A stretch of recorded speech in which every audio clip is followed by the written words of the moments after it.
चलिए स्टूडेंट्स, आज हम पढ़ेंगे कॉर्डेटा संघ का वर्गीकरण। कॉर्डेटा संघ के वर्गीकरण में देखिए, आप लोग को बताया गया था कि इस संघ में कुल 1,02,000 जंतुओं को शामिल किया गया है। इसे निम्नलिखित 2 वर्गों में बांटा गया है। पहला, एक्रेनिएटा।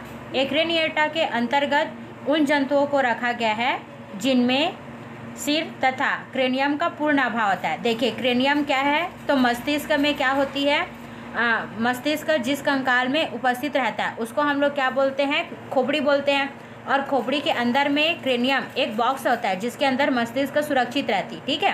तो कुछ जंतु ऐसे होते हैं जिनमें सिर तथा क्रेनियम का पूर्ण अभाव होता है, साथ ही साथ उनमें रीढ़ की हड्डी भी नहीं पाई जाती। इन जंतुओं को एक्रेनिएटा वर्ग के अंतर्गत रखा गया है।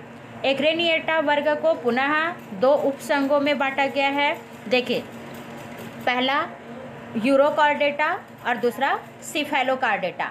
यूरोकॉर्डेटा के अंतर्गत उन जीवों को शामिल किया गया जिनमें बाह्य कंकाल पाए जाते हैं, ठीक है। लेकिन सिफेलोकॉर्डेटा के अंतर्गत उन जीवों को रखा गया है जिनमें बाह्य कंकाल अनुपस्थित होते हैं। उसके बाद आगे देखेंगे हम क्रेनिएटा।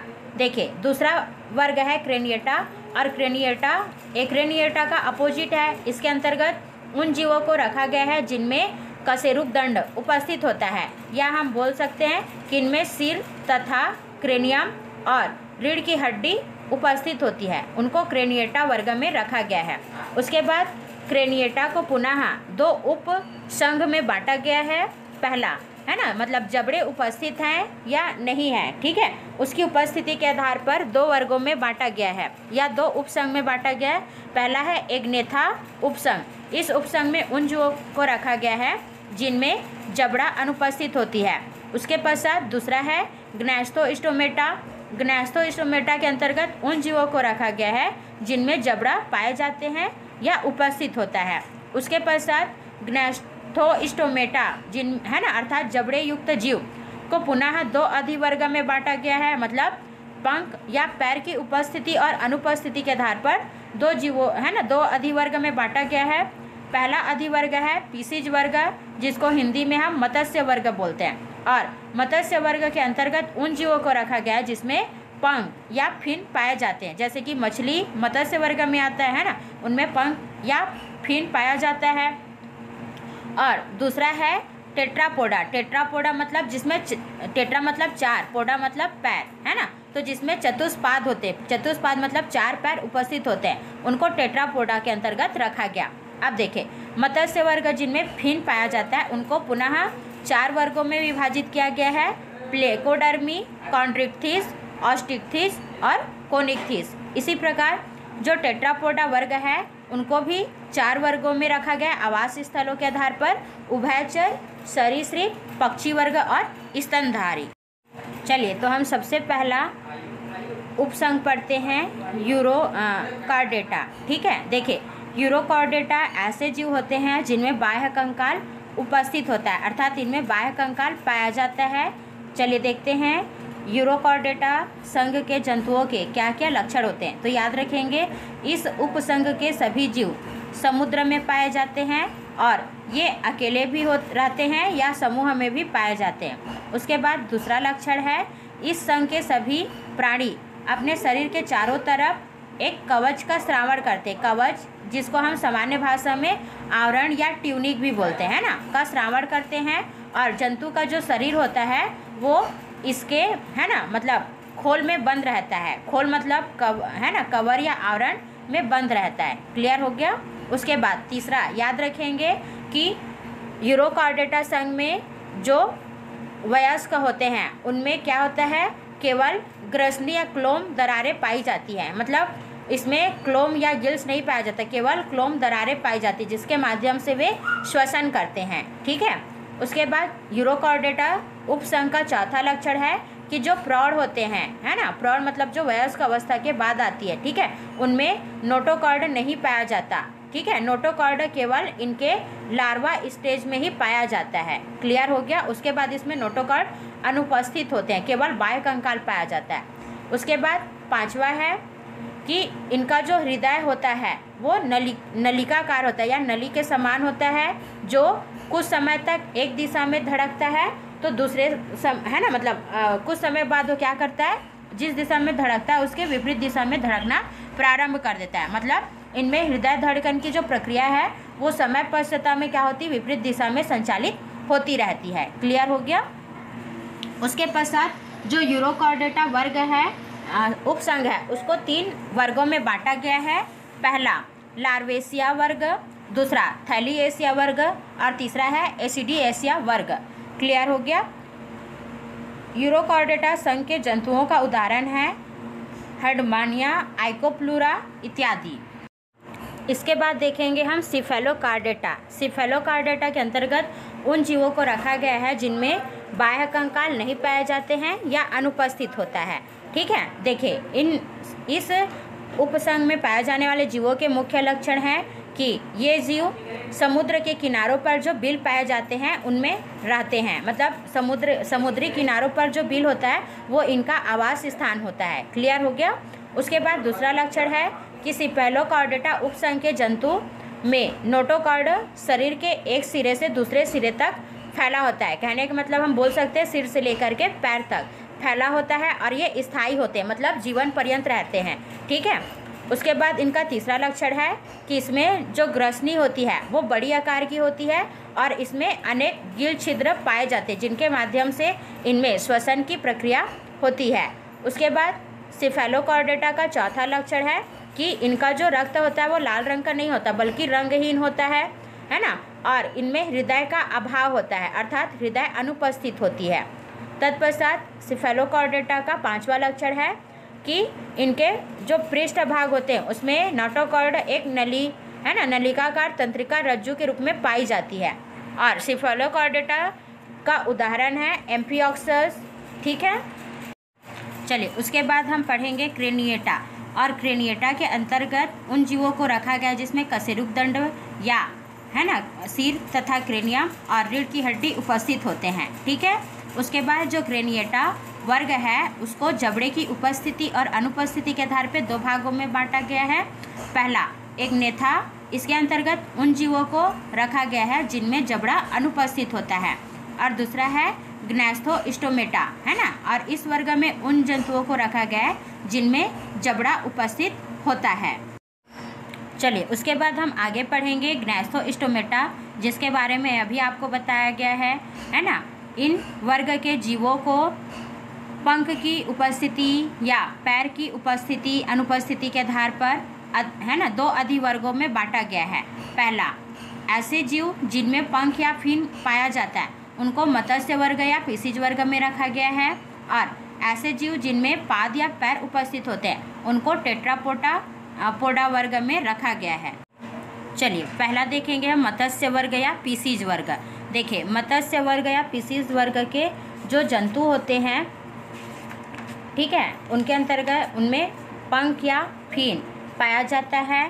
क्लियर हो गया। चलिए उसके बाद देखेंगे कि इनके क्या क्या लक्षण होते हैं। तो याद रखेंगे इस अधिवर्ग के अंतर्गत जो जीव आते हैं उनका शरीर चपटा होता है तथा इनके पूरे शरीर पर सल्क पाया जाता है। ठीक है, सबने मछली देखा होगा कैसे मछली में है ना चांदी के समान चमकीले सल्क पाए जाते हैं। ठीक है। उसके बाद ये जो जीव होते हैं वो जली तथा अनियमित अनियत तापी होते हैं।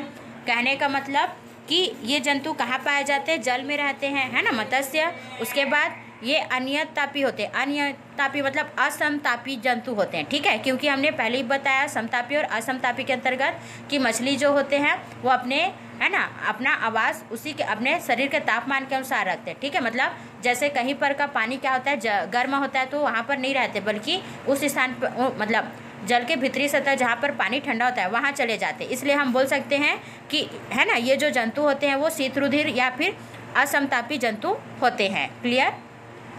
उसके बाद इनका दूसरा लक्षण है कि इनमें जोड़ेदार उपांग नहीं पाए जाते। जोड़ेदार उपांग मतलब जैसे हमारे एक साथ 2 हाथ है, एक साथ 2 पैर है ना, इसको जोड़ेदार उपांग बोलते हैं। लेकिन मछलियों में ऐसा नहीं होता, जोड़ेदार उपांग नहीं पाए जाते। मतलब जोड़ेदार उपांग तो होते हैं पर वो भुजाओं या पैरों के रूप में नहीं होता बल्कि तैरने वाले पंख के रूप में या फिन के रूप में रूपांतरित हो जाते हैं।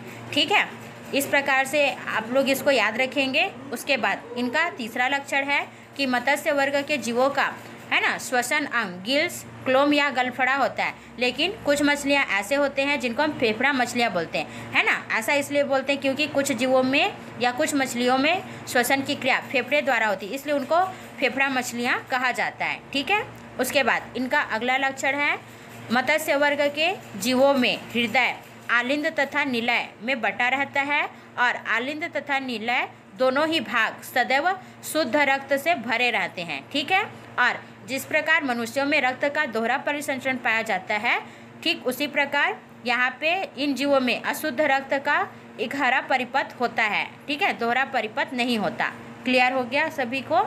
उसके बाद मत्स्य वर्ग का 5वां लक्षण है कि इन जीवों में नोटोकॉर्ड तो होता ही है ना। मछली खाने वाले देखे होंगे कि इनमें नोटोकॉर्ड किस प्रकार से होता है। ठीक है, तो इनमें नोटोकॉर्ड तो उपस्थित होता ही है, जिसका कुछ भाग उपास्थि के रूप में होता है और कुछ भाग कशेरुकाओं में परिवर्तित हो जाता है। जैसे हमारी जो रीढ़ की हड्डी होती है वो छोटी छोटी कशेरुकाओं में बटी रहती है, ठीक वैसे ही इनकी जो कशेरुकाएँ मतलब नोटोकॉर्ड होता है उसका भी कुछ अंश क्या होता है, कशेरुकाओं में परिवर्तित हो जाता है। ठीक है। उसके बाद अगला देखेंगे तो आप सभी जानते हो कि जैसे हम पानी में जाते हैं और मछली वहाँ पर रहती तो हमको आते देख ही वो क्या हो जाती, वहाँ से है ना चली जाती है। ठीक है, या दूर चली जाती ताकि हम उसको पकड़ ना सके, है ना। अर्थात उनमें भी क्या होती है, ज्ञानेंद्रियाँ होती है। ठीक है, ज्ञानेंद्रियाँ होती है जिसके कारण वो हमारे आने या अपने शिकारी के आने का आभास प्राप्त कर लेते हैं। ठीक है, अतः हम बोल सकते हैं कि मत्स्य वर्ग के जीवों के शरीर में, है ना, पार्श्व भाग में ज्ञानेंद्रियाँ युक्त पार्श्व पंख रेखा पाई जाती है। ठीक है, मतलब देखे होंगे उनके पार्श्व भाग में भी क्या होता है, फिन होता है ना। यही उनमें क्या होती, ज्ञानेंद्रियाँ होती, मतलब जो सूचनाएं होती उनका आभास कराती है। उसके बाद इनका अंतिम लक्षण है कि मत्स्य वर्ग के सदस्यों में कर्णपटल झिल्ली, ठीक है, जैसे हमारे कान में टिम्पैनिक झिल्ली होती है, ठीक वैसे इनके कर्ण में कर्णपटल झिल्ली नहीं पाई जाती। ठीक है, समझ में आया। तो इस प्रकार से सभी याद रखेंगे मत्स्य वर्ग। उसके बाद देखें, मत्स्य वर्गों को पुनः 4 वर्गों में बांटा गया है। पहला प्लेकोडर्मा, ठीक है, या प्लेकोडर्मी, जिसके अंतर्गत क्लाइमेटियस आते हैं। उसके बाद दूसरा है कॉन्ड्रिक्थिस, जिसके अंतर्गत टारपीडो आता है। और तीसरा है ऑस्टिक्थिस, जिसके अंतर्गत समस्त खाद्य मछली जैसे कि रोहू, कतला, घोड़ा मछली, गरई, मांगूर, सिंगी इत्यादि आते हैं। और चौथा वर्ग है कोनिक्थिस, जिसके अंतर्गत प्रोटेप्टेरस आता है। चलिए, उसके बाद अगला वर्ग है टेट्रापोडा, या इसको हम लोग क्या बोलते हैं, ऐसे जीव जिसमें क्या होते हैं, पाद या पैर पाए जाते हैं ना, जो कि 4 की संख्या में होते हैं, उपस्थित होता है, उनको टेट्रापोडा कहा जाता है। जैसे मनुष्य में भी चतुष्पाद होता है, 2 अग्रपाद और 2 पश्चपाद, है ना, मतलब 2 हाथ और 2 पैर। ठीक वैसे ही गाय, हाथी, कुत्ता, बिल्ली सभी में 4 पैर होते हैं या चतुष्पाद होता है। ठीक है, इसलिए इनको टेट्रापोडा के अंतर्गत रखा गया। अब देखिए, टेट्रापोडा को 4 वर्गों में बांटा गया है। पहला उभयचर, जिसको हम लोग क्या बोलते हैं, एम्फीबिया वर्ग बोलते हैं, और इसके अंतर्गत राना, टिग्रीना, है ना, वृक्षी, मेढक, ठीक है, ब्यूफो इत्यादि आते हैं। उसके बाद दूसरा है सरीसृप वर्ग, सरीसृप जिसको रेप्टिलिया वर्ग के नाम से भी जानते हैं, और इसके अंतर्गत समस्त सरीसृप जैसे कि विभिन्न प्रकार के सांप, छिपकली, मगरमच्छ, कछुआ इत्यादि जंतु आते हैं। उसके बाद अगला है एविज वर्ग, जिसको पक्षी वर्ग के नाम से भी जाना जाता है, और इस वर्ग में समस्त प्रकार की पक्षी जैसे कि मुर्गी, कबूतर, गौरैया, मोर इत्यादि को रखा गया है। उसके बाद लास्ट है स्तनधारी या स्तनी वर्ग, जिसको मैमेलिया वर्ग के नाम से भी जाना जाता है ना, और इसके अंतर्गत उन समस्त जंतुओं को रखा गया है जो अपने शिशु या संतान का पोषण स्तनपान कराकर करते हैं। ठीक है, जैसे कि मनुष्य है ना, ये भी क्या करते हैं, अपने शिशु का पोषण 6 महीने, है ना, 6 महीने या अधिक दिनों तक अपने स्तनपान के द्वारा करते हैं, है ना। गाय को भी आप लोग देखे होंगे, कुत्ता, बिल्ली सभी में ये प्रक्रियाएं पाई जाती है। इसी कारण इनको क्या किया जाता है, स्तनी वर्ग में रखा गया है। जैसे वेल मछली का नाम आप लोगों ने सुना होगा, है ना, वेल मछली है, लेकिन उनको मत्स्य वर्ग में न रख करके मैमेलिया वर्ग में रखा गया है, क्योंकि वेल क्या करती है, अपने है ना, जो संतति होते हैं उनको स्तनपान कराती है ना, तो उनमें स्तन ग्रंथियाँ पाई जाती है, इसी कारण उनको है ना मैमेलिया वर्ग में रखा गया है। क्लियर सभी को, सभी अच्छे से पढ़िए और नोट्स बनाइए।